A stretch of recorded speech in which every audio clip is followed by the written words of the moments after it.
wabarakatuh. Perkenalkan, nama saya Farhan Rifatan dengan NIM 2465014 dari kelas Y. Di sini saya akan membahas dari pertemuan pertama sampai pertemuan akhir. Pertemuan pertama saya akan membahas bab 1 pendahuluan. Itu ada latar belakang. Latar belakang itu perkembangan teknologi informasi telah membawa perubahan besar dalam pengelolaan data. Basis data menjadi bagian penting dalam aplikasi modern karena berfungsi untuk menyimpan, mengelola, dan manipulasi informasi dalam jumlah besar secara terstruktur. MySQL dan MariaDB adalah dua sistem manajemen basis data yang banyak digunakan di dunia industri, pendidikan, dan penelitian. Untuk mempermudah proses pembelajaran database, XMPP menjadi perangkat lunak pilihan karena menyediakan server lokal yang siap pakai. Dengan XMPP, penggunaan dapat menjalankan Apache, PHP, dan MariaDB tanpa instalasi yang rumit. Menggunakan XMPP juga memungkinkan pengguna mempelajari SQL secara langsung melalui command prompt maupun PHP MyAdmin. Dalam pembelajaran basis data, pemahaman mengenai perintah dasar seperti DDL, DML, serta operator SQL sangat penting. Perintah-perintah tersebut menjadi fondasi dalam pengelolaan data dan pengembangan aplikasi database. Kedua itu rumusan masalahnya, yaitu 1. Bagaimana cara menginstal XMPP yang dengan benar? 2. Apa itu MySQL dan apa saja kelebihan serta kekurangannya? 3. Bagaimana menjalankan XMPP dan mengakses MariaDB? 4. Bagaimana cara menampilkan database, tabel, dan isi tabel? 5. Bagaimana cara menggunakan perintah SQL seperti DDL dan DML? 6. Bagaimana implementasi operator logika dan operator pencarian dalam SQL? Selanjutnya saya akan langsung ke pembahasan. Yang pertama itu cara menginstal XMPP. XMPP adalah paket perangkat lunak yang memudahkan pengguna untuk menyimpan lingkungan perkembangan web secara lokal.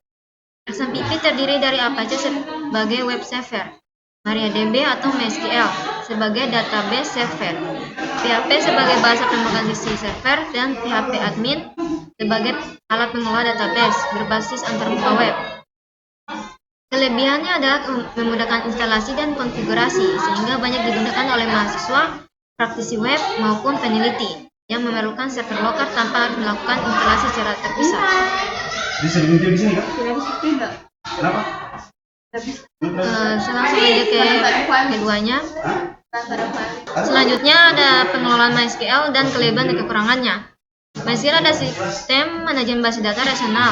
Ia menggunakan struktur query language sebagai bahasa pengelolaan data. MySQL telah menjadi salah satu database paling populer di dunia, termasuk untuk pengembangan aplikasi web, sistem manajemen data, dan berbagai aplikasi server.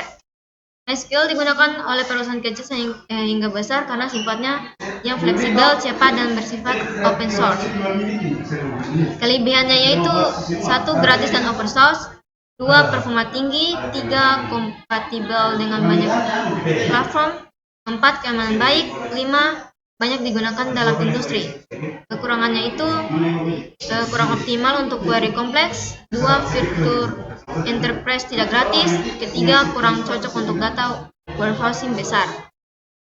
3 itu saya akan menjalankan XMPP. Untuk menjalankan XMPP, penggunaan cukup membuka XMPP control panel, kemudian mengklik tombol start pada basis Apache dan MySQL. Ketika status berubah menjadi warna hijau, berarti layanan telah berjalan. Jika tidak konflik port, pengguna mungkin perlu menggunakan port melalui file configure Apache. Namun secara umum XMPP bekerja langsung tanpa membutuhkan penyesuaian. Selanjutnya saya akan masuk ke MariaDB via command prompt. MariaDB merupakan fork dari MySQL yang menjadi database default pada XMPP. Untuk menggunakan MariaDB melalui command prompt, pengguna harus masuk ke directory yang berisi file MySQL.exe. Langkah pertama itu membuka command prompt, kemudian memasuki directory instalasi MySQL dalam paket XMPP. Contohnya seperti ini.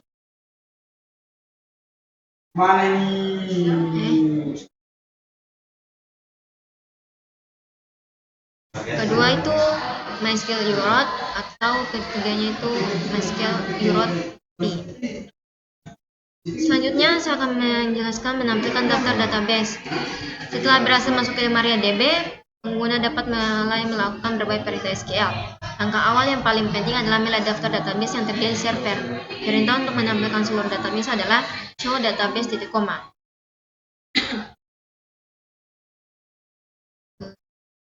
Kemudian menggunakan dan menampilkan isi tabel. Setelah mengetahui daftar database, langkah selanjutnya adalah memilih database yang akan digunakan. Perintah untuk memilih database tertentu adalah use nama _database titik koma. Perintah ini memberitahu server bahwa semua operasi berikutnya akan dilakukan pada database yang dipilih. Setelah memilih database, pengguna dapat menampilkan seluruh tabel yang ada dalam database tersebut dengan menggunakan perintah show tables titik koma. Setelah mengetahui nama tabel, pengguna dapat menampilkan isi tabel menggunakan perintah lagi, yaitu select bintang from nama _tabel titik koma. Selanjutnya, pembuktian hasil dan perintah SQL. Setiap perintah SQL yang dijalankan melalui command prompt atau PHP admin akan menghasilkan output sebagai bentuk pembuktian apakah perintah tersebut berhasil atau gagal. Misalnya, jika pengguna menjalankan perintah select, maka hasil berupa data akan ditampilkan. Contoh, select count bintang from barang titik koma. Perintah ini menghitung jumlah baris pada tabel barang. Jika output menampilkan angka tertentu, maka perintah dianggap berhasil. Pembuktian ini sangat penting terutama ketika melakukan manipulasi data seperti insert, update, dan delete. Selanjutnya, implementasi perintah DDL. DDL adalah kelompok perintah SQL yang digunakan untuk membuat, mengubah, atau menghapus struktur database. Perintah DDL mempengaruhi struktur fisik database dan biasanya bersifat permanen. Beberapa perintah utama dalam DDL yaitu create, alter, drop, dan truncat. Itu yang membuat database. Itu kita akan masukkan create database toko titik koma. Perintah ini membuat database baru bernama toko. Setelah dibuat, pengguna dapat masuk ke database menggunakan perintah push. Membuat tabel. Itu kita masukkan create tabel barang buka kurung ID integer prime key, nama varchar 50, harga integer, dan tutup kurung koma. 3. Menghapus database. Dia perintahnya drop database toko titik koma. Menghapus tabel yaitu perintahnya drop tabel barang titik koma. Berikutnya implementasi perintah DML. DML ada perintah yang berhubungan dengan manipulasi data dalam tabel. Berbeda dari DDL, DML tidak mengubah struktur tabel melainkan isi atau data yang tersimpan. Perintah utama dalam DML meliputi select, insert, update, dan delete. Perintah select digunakan untuk mengambil data, insert digunakan untuk menambah data, update digunakan untuk memperoleh data tertentu. Sementara delete digunakan untuk menghapus dalam tabel. Selanjutnya, menyisipkan data dalam kurung insert. Perintah insert digunakan untuk memasukkan data baru ke dalam tabel. Contoh, insert info barang, ID, nama, harga, values 1 pensil 3000 titik koma. Perintah tersebut memiliki beberapa bagian utama. Insert info barang mengenai bahwa data akan masuk ke tabel barang. ID, nama, harga merupakan daftar kolom yang akan diisi. Values 1 pensil 3000 versi ini. Selanjutnya, saya akan membahas pembaruan data, yaitu update. Perintah update digunakan ketika data yang sudah ada perlu diperbarui. Contohnya, update barang, set harga, where ID. Tanpa where, seluruh basis dalam tabel akan diperbarui. Oleh karena itu, administrator database harus menampilkan bahwa kondisi yang digunakan dalam where tetap agar tidak di perubahan masa yang tidak diinginkan. Selanjutnya, menghapus data, delete. Delete digunakan untuk menghapus data tertentu dalam tabel. Contoh memanggilnya itu delete from barang where ID sama dengan 1 titik koma. Kemudian pengertian alter tabel. Ada add, change, modif, dan drop. Alter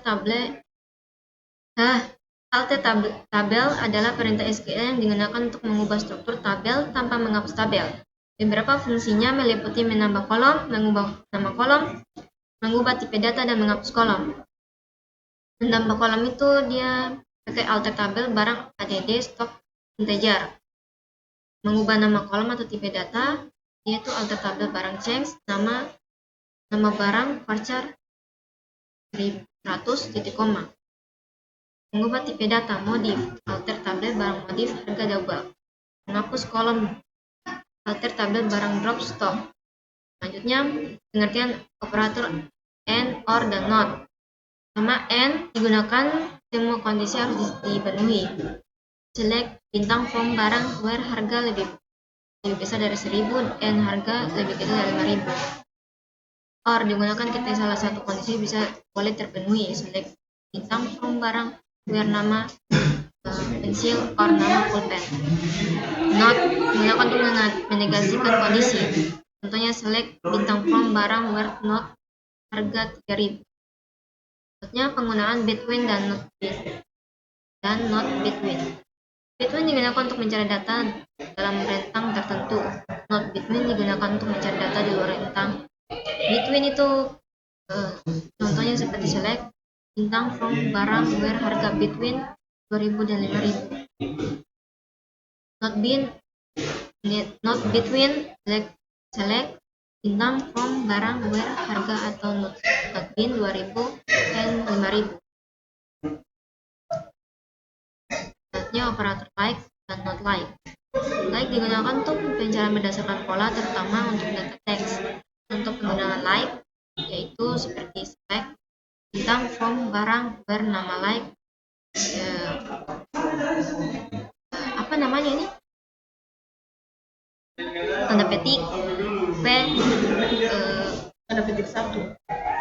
apa ini persen. Ulang. Persen toh. Selanjutnya operator like dan not like. Like digunakan untuk pencarian berdasarkan pola, terutama untuk data teks. Contoh penggunaan like, select bintang from barang where nama like tanda petik p persen tanda petik titik koma. Artinya data yang dimulai dengan p. Contoh lainnya seperti ini. Not like itu contohnya select bintang from barang where nama not like persen one terus diam. Operator like dan not ini sangat berguna untuk pencarian data dengan pola tertentu, terutama pada kolom nama atau keterangan. Bagian penutup juga kan? Berarti langsung aja di anu ini. Selanjutnya daftar pustaka yang kenapa ini ada kekurangan buku. Selanjutnya yang saya gunakan daftar pustakanya itu sebagai berikut. Bisa dilihat. Oke, itu saja video dari saya. Mohon maaf bila ada kesalahan kata. Wassalamualaikum warahmatullahi wabarakatuh.